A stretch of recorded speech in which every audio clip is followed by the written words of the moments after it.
Assalamualaikum warahmatullahi wabarakatuh. Baiklah mahasiswa, sampai jumpa kembali sama Ibu dengan pertemuan 13.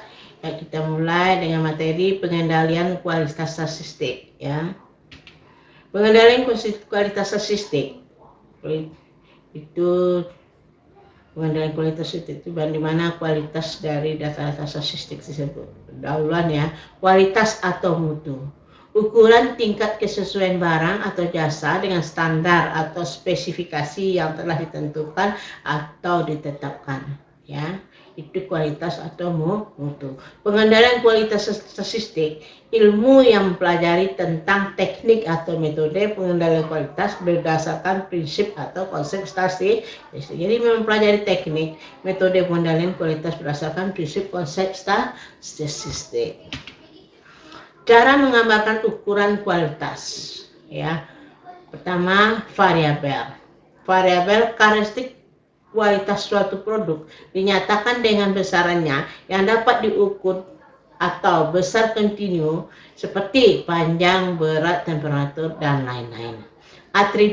Atribut karakteristik kualitas suatu produk dinyatakan dengan apakah produk tersebut memenuhi kondisi atau persyaratan tertentu bersifat dikotomi. Jadi hanya ada dua kemungkinan, baik dan buruk, seperti produk cacat dan produk baik, dan lain-lain. Tujuan dari mempelajari PKS yaitu memperoleh jaminan kualitas atau quality assurance dapat dilakukan dengan acceptance sampling plan. Kemudian menjaga konsistensi kualitas dilaksanakan dengan control chart. Keuntungan dari mempelajari PKS ini untuk mempertinggi kualitas atau mengurangi biaya. Yang kedua, menjaga kualitas lebih uniform atau seragam. Ketiga, penggunaan alat produksi lebih efisien. Dan selanjutnya mengurangi reward atau mengolah lagi dan pembuangan. Kemudian inspeksi yang lebih baik. Kemudian memperbaiki hubungan produsen konsumen. Kemudian spesifikasi lebih baik. Ada 4 metode yang dapat digunakan dalam pengendalian kualitas statistik ya. Pertama, distribusi preferensi. Suatu tabulasi atau cacah atau tally yang menyatakan banyaknya suatu ciri kualitas muncul dalam sampel yang diamati. Tally itu Anda ingatkan kalau pemilihan misalnya pemilihan ketua kelas, contoh misalnya kita tally itu. Ya, untuk melihat kualitas sampel dapat digunakan. Pertama, kualitas rata-rata. Kedua, penyebaran kualitas. Ketiga, perbandingan kualitas dengan spesifikasi yang diinginkan. Dua, peta kontrol atau kendali control chart. Grafik yang menyajikan keadaan produksi secara kronologi atau jam per jam atau hari per hari. Tiga macam control chart. Pertama, control chart setward. Peta ini disebut peta untuk variabel atau peta untuk X dan R, mean dan rank, dan peta untuk X dan O, mean dan deviasi standar. Dua, peta kontrol untuk proporsi atau perbandingan antara banyaknya produk yang dicacat dengan seluruh produksi disebut peta chart. Peta kontrol untuk jumlah cacat per unit disebut peta chart. Peta chart C. Peta chart C chart ya. Kemudian tabel sampling. Tabel yang terdiri dari jadwal pengamatan kualitas biasanya dalam bentuk presentasi. Kemudian metode khusus. Metode ini digunakan untuk pengendalian kualitas dalam industri, antara lain korelasi, analisis varian, analisis toleransi, dan lain-lain. Kemudian kita lihat konsep statistik dalam probabilitas. Nah, jangan lupa lagi dengan probabilitas ya Anda, ke dalam matematika ekonomi Anda sudah belajar probabilitas. Apa itu probabilitas peluang ya? Konsep statistiknya. PKS merupakan pengetahuan statistik pada proses produksi sehingga diperlukan pengertian yang tepat dan jelas mengenai konsep-konsep statistik untuk menghindari salah interpretasi. Salah interpretasi dalam proses produksi mengakibatkan penurunan kualitas produksi atau penambahan biaya produksi. Probabilitas kemungkinan terjadinya suatu peristiwa hasil yang diharapkan dari sejumlah peristiwa atau hasil yang diharapkan terjadi. Jadi, distribusi probabilitas pada materi start 2 merupakan pendalaman dari teori probabilitas atau teori kemungkinan atau peluang pada start 1. Dalam teori probabilitas, menghitung kemungkinan timbulnya gejala yang diharapkan dari variabel populasinya. Sedang dalam distribusi probabilitas, menghitung kemungkinan timbulnya gejala yang diharapkan dari variabel sampelnya. Yang kita lihat distribusi binomial atau Bernoulli. Probabilitas timbulnya gejala yang diharapkan disebut probabilitas sukses dan diberi simbol P. Probabilitas timbulnya gejala yang tidak kita harapkan disebut probabilitas gagal, diberi simbol 1 kurang P. Maka probabilitas timbulnya gejala yang kita harapkan sebanyak X kali dalam N kejadian, artinya X kali akan sukses dan N kali akan gagal. Ciri-ciri probabilitas Bernoulli. 1.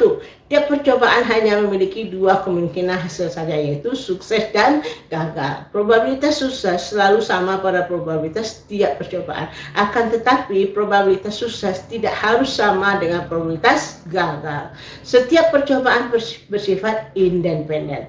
Jumlah percobaan yang merupakan komponen rangkaian binomial adalah tertentu, dinyatakan dengan N. Distribusi Poisson. Distribusi Poisson juga untuk menghitung probabilitas timbulnya gejala yang diharapkan atau gejala sukses dari sejumlah N kejadian atau sampel, tetapi untuk kasus yang N-nya besar. Distribusi hipergeometris. Distribusi hipergeometris diterapkan pada kasus-kasus penarikan sampel, di mana sampelnya tidak dikembalikan lagi ke dalam populasi. Dalam distribusi hipergeometris, suatu populasi yang berisi sejumlah N objek dapat dibagi menjadi 2 kelompok, yaitu subpopulasi, yaitu subpopulasi sukses dan subpopulasi gagal, yang sifatnya saling berlainan dan atau berlawanan.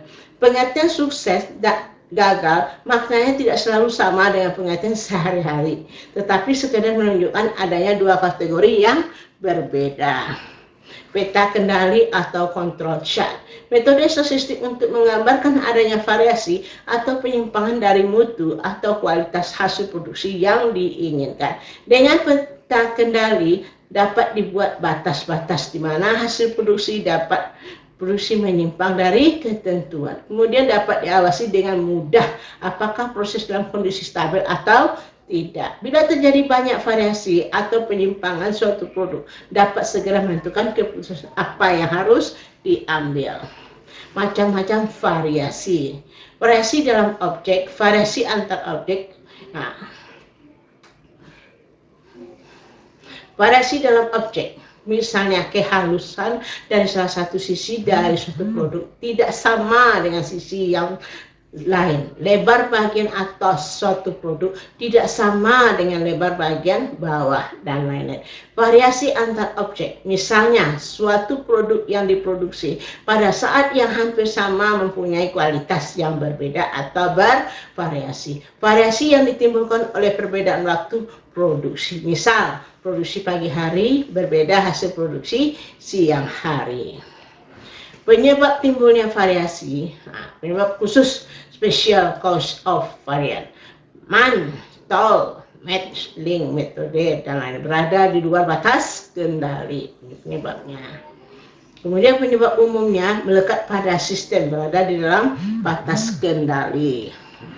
Jenis peta kendali variabel, peta kendali atribut. Peta kendali variabel, peta kendali itu untuk data variabel, peta X dan R, peta X dan S dan lain-lain. Peta kendali atribut untuk data atribut, peta P, peta C dan peta U dan lain-lain. Peta X dan R, peta kendali X. Memantau perubahan suatu sebaran atau distribusi suatu variabel asal dalam hal lokasinya atau pemusatannya. Apakah proses masih berada dalam batas-batas pengendalian atau tidak? Apakah rata-rata produk yang dihasilkan sesuai dengan standar yang telah ditentukan?